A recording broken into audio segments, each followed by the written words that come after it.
नमस्कार, मैं अतुल चतुर्वेदी बोल रहा हूँ। द विजडम वीव के अगले एपिसोड में आपका स्वागत है।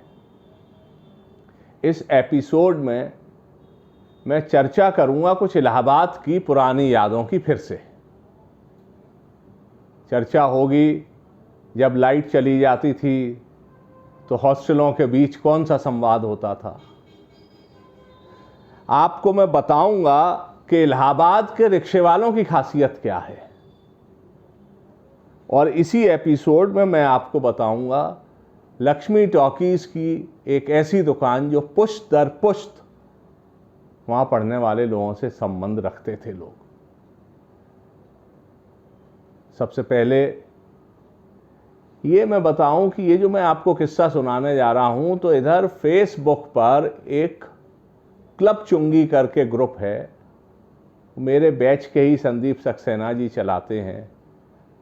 तो वो जो संदीप सक्सेना जी हैं, उन्होंने हमारे सर गंगानाथ झा हॉस्टल के एक सीनियर श्री बद्री प्रसाद सिंह सर, उनकी पोस्ट पर एक कमेंट किया था, जिसकी वजह से मैं ये बात का जिक्र कर रहा हूं, नहीं तो आगे कभी किसी एपिसोड में होता। श्री बद्री प्रसाद सिंह सर अक्सर इलाहाबाद के विषय में अपने अनुभव, अपनी यादें लिखते रहते हैं।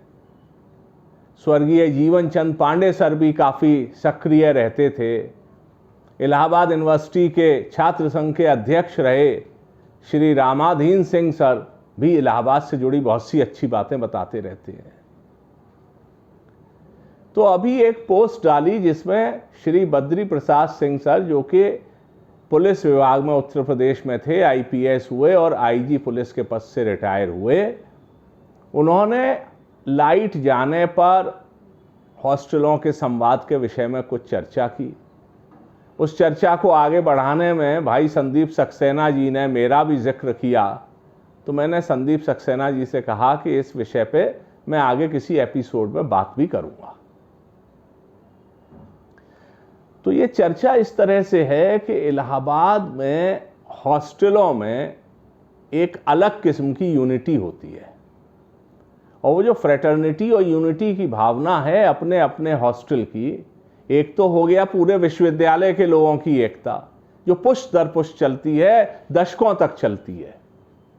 और अगर मैं ये कहूँ कि हमारे जैसे कुछ परिवार में एक शताब्दी से चल रही है, तो ये भी जाने कितने ऐसे परिवार होंगे। दूसरा, फिर हॉस्टलों के अंदर अलग अलग ब्लॉक होते हैं। तो हॉस्टल एक यूनिट है, जब विद इन हॉस्टल बात है तो ब्लॉक्स की भी बात होती है। तो अक्सर ऐसा होता था कि बिजली का जाना हुआ, और हमारे सर गंगानाथ झा छात्रावास में जैसे 6 ब्लॉक थे, तो एक तो किस्सा ये होता था कि बिजली गई और किसी एक ब्लॉक से किसी एक ने अंधेरे में दूसरे ब्लॉक के नाम लेके, second block, third block, sixth block, fifth, fourth, first, किसी का भी, और उसको एक श्लोक सुना दिया, अर्थात गाली दे दी। और फिर धीमे धीमे कमरे खुले और अंधेरे में गालियों का दौर चलता था। और ये जो होता था, ये विदाउट एनी इल विल था, ये भी एक किस्म की परंपरा ही थी। लेकिन इससे भी ज़्यादा मज़ेदार किस्सा था जो मेरे पिताजी ने बताया कि उनके ज़माने में भी ऐसा ही होता था कि sir Ganganath Jha hostel road के एक तरफ है, सामने की तरफ पीसी बनर्जी हॉस्टल और सर सुंदरलाल हॉस्टल। तो जब लाइट चली जाती थी तो कोई एक हॉस्टल वाला इन दो हॉस्टल के बीच से निकला, उसने 2 गाली एक हॉस्टल का नाम लेके, 2 गाली एक हॉस्टल का नाम लेके दी, लाइट जब चली गई है, क्योंकि ये सब बातें अंधेरे में ही होती थी, उजाले में तो सभी सफेद पोश थे।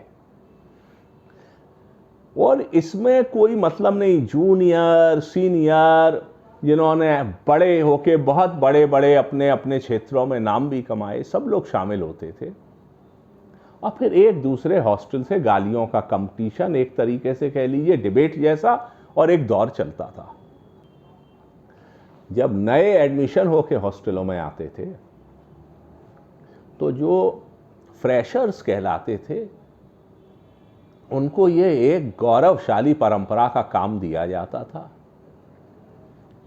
कि एक हॉस्टल से निकल के दूसरे हॉस्टल पे गाली देना, फिर उस हॉस्टल के भी शामिल हो गए फ्रेशर, फिर तीसरे हॉस्टल में सब इकट्ठे होके लल्ला चुंगी पर पहुंचे और वहाँ पर महिला छात्रावास के सामने खड़े होके अपने शौर्य का प्रदर्शन करना। और फिर इस समारोह का समापन होता था रात को प्रयाग स्टेशन पर जाके जूनियर्स को सीनियर द्वारा चाय पिलाना, और बन मक्खन का अगर मौका लग गया तो कहने ही क्या है। ये वो कुछ यादें हैं जो कि इसमें कहीं आप इसको अश्लीलता ना समझें, कहीं इसको आप बदतमीजी ना समझें, क्योंकि ये गालियों का दौर भी एक किस्म की शालीनता का ही अंग था, एक परंपरा का अंग था। इसमें ऐसा कुछ नहीं है कि जब आप दिन में जा रहे हैं या सामने खड़े हुए तो एक दूसरे को कोई दे रहा है गाली, वो नहीं था। ये एक परंपरा थी, हॉस्टल वाले एक दूसरे को गाली दे रहे हैं बट इंडिविजुअल्स को नहीं। बहरहाल इस किस्म की कई परंपराएं हैं इलाहाबाद विश्वविद्यालय की और छात्रावासों की, जो समय समय पे आगे के एपिसोड्स में अगर आप कहेंगे तो मैं आपसे चर्चा करूंगा। इन एपिसोड्स की एक अच्छी बात ये हो रही है कि जब आप तक ये एपिसोड पहुंच रहे हैं तो कई हमारे कंटेम्प्रेरी, कई सीनियर्स मुझे मैसेज या फ़ोन कर रहे हैं। कल रात और आज मेरी हमारे सर गंगानाथ झा छात्रावास के एक सीनियर जो 1967 में हॉस्टल में आए थे और 72 तक रहे, श्री गोविंद सिंह सर, जो बहुत अच्छे नामचीन सीनियर में जाने जाते थे कि हम लोग जब 78 में पहुंचे तब भी गोविंद सिंह सर का नाम लिया जाता था। उनका फ़ोन आया, वो बहुत देर पुरानी यादें बताते रहे और उन्होंने मुझे कई बातें बताई। तो मैंने उनसे ये भी कहा कि किसी दिन सर एक एपिसोड में आपसे वार्तालाप रख लेंगे। तो उन्होंने कहा अभी वो व्यस्त हैं, फिर आगे कभी समय निकाल के उसका भी नंबर आएगा। गोविंद सिंह सर के छोटे भाई, जिन्हें केपी सिंह सर को हम लोग केपी सिंह शिकारी सर कहते थे, हमसे 1 साल सीनियर थे, वो भी हॉस्टल में थे। आजकल उनकी तबीयत ख़राब है, भगवान उनकी तबीयत जल्दी ठीक करे। और उनके छोटे भाई भानु सिंह, ऐसे बहुत लोग थे। मैंने 3 नाम इसलिए लिए कि गोविंद सिंह सर से कल और आज काफ़ी देर बात हुई।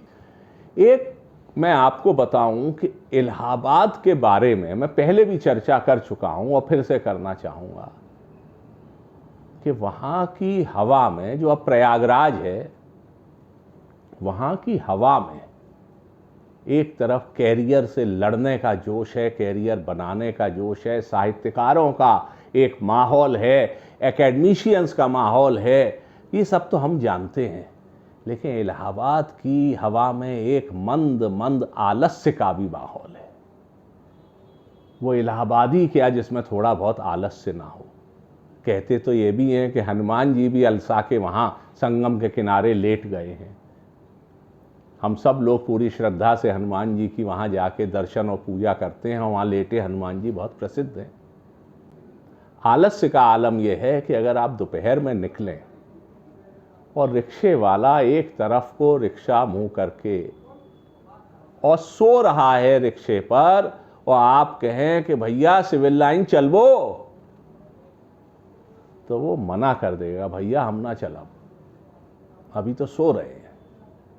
आप कुछ भी उसको लालच दीजिए, कोई लालच उसके आलस से बड़ा नहीं है, कोई लालच उसकी नींद के समय में खलल डाल सके उससे बड़ा नहीं है। ये इलाहाबाद के रिक्शे वालों का जलवा है। इलाहाबाद का मैं आपको एक और बात बताऊं कि जो वहाँ लक्ष्मी टॉकीज़ है कटरा चौराहे पर, उस लक्ष्मी टॉकीज़ में एक गुप्ता जी की दुकान है। वहाँ स्टेशनरी हुआ करती थी। ऐसे तो कई दुकानें हैं, ड्राई क्लीनर्स हैं, कॉफ़ी की दुकान है, राजकुमार की पान की दुकान है। अफसोस की बात कि राजकुमार अब नहीं रहे हैं, शंकर कॉफ़ी पिलाते हैं, कॉफ़ी हाउस भी था।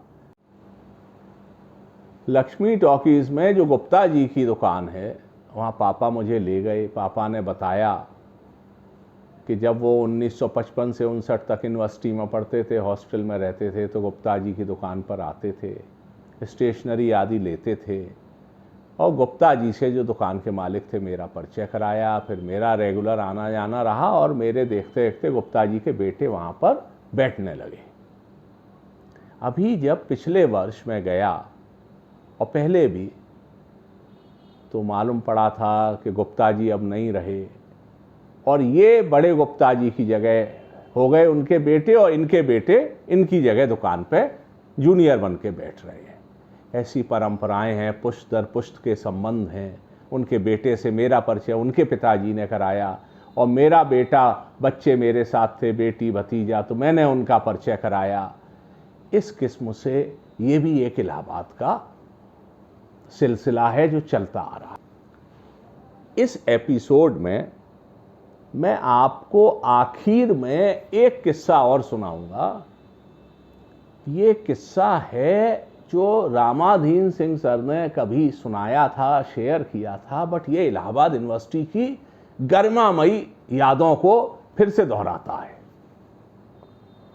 रामाधीन सिंह सर ने उस पर लिखा कि 1947-48 की बात है। डॉक्टर ताराचंद वाइस चांसलर हुआ करते थे और इलाहाबाद यूनिवर्सिटी के छात्र संघ के अध्यक्ष थे नारायण दत्त तिवारी जी। बाद में उत्तर प्रदेश और उत्तराखंड के मुख्यमंत्री भी रहे। तो एक बार अनशन हुआ, छात्रों ने घेराव किया वाइस चांसलर का, और वाइस चांसलर बैठे हुए हैं, छात्रों ने घेराव किया हुआ है। सुबह से वाइस चांसलर साहब ने न कुछ खाया है न पिया है। तब तक खबर आती है कि पुलिस कैंपस में प्रवेश करने वाली है। वाइस चांसलर डॉक्टर ताराचंद जी छात्र संघ के अध्यक्ष से कुछ बात करते हैं, कहते हैं मुझे एक कोने में जाने दो। जाते हैं और एक कागज पे स्लिप लिखते हैं, देते हैं, और वो लेटर बाहर प्रशासन पर पहुंचता है और जो पुलिस अंदर घुसने वाली थी वो पिछले कदम वापस लौट गई।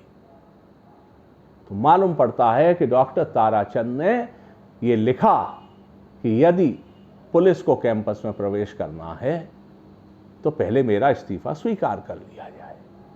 और जब ये बात छात्र संघ वालों को मालूम पड़ी तो ये समझौता हो गया, अनशन खत्म हो गया, घेराव खत्म हो गया। बताने का इस बात का आशय ये है कि ऐसे वाइस चांसलर और ऐसे छात्र संघ के अध्यक्षों की परंपरा है इलाहाबाद की, कि उन वाइस चांसलर साहब ने पुलिस को नहीं घुसने दिया कि ये विश्वविद्यालय की गरिमा के खिलाफ होगा। हालांकि समय बदल गया है और बहुत से निर्णय, बहुत सी चीज़ें परिस्थितिवश होती हैं। मैं आपसे इलाहाबाद की, विश्वविद्यालय की, हॉस्टल की परंपराओं की चर्चा करता रहूँगा, लेकिन आप इस चैनल को फॉलो करिए, सब्सक्राइब करिए, लाइक करिए, शेयर करिए। अगर अभी तक सब्सक्राइब नहीं किया है तो इसको प्लीज़ सब्सक्राइब करिए, और जिन लोगों की इलाहाबाद की इन बातों में रुचि है उन तक इसको शेयर करिए। आपके कमेंट्स का, आपके सुझावों का इंतज़ार है। आज के इस एपिसोड में इतना ही। अगले एपिसोड में फिर कुछ और बातों के संग हाजिर होऊंगा, और जो इलाहाबाद वाला एपिसोड होगा उसमें इलाहाबाद की कुछ मज़ेदार यादें, मज़ेदार चर्चाएं फिर से होंगी। तब तक के लिए आज्ञा दीजिए। आपका दिन शुभ हो। धन्यवाद। नमस्कार।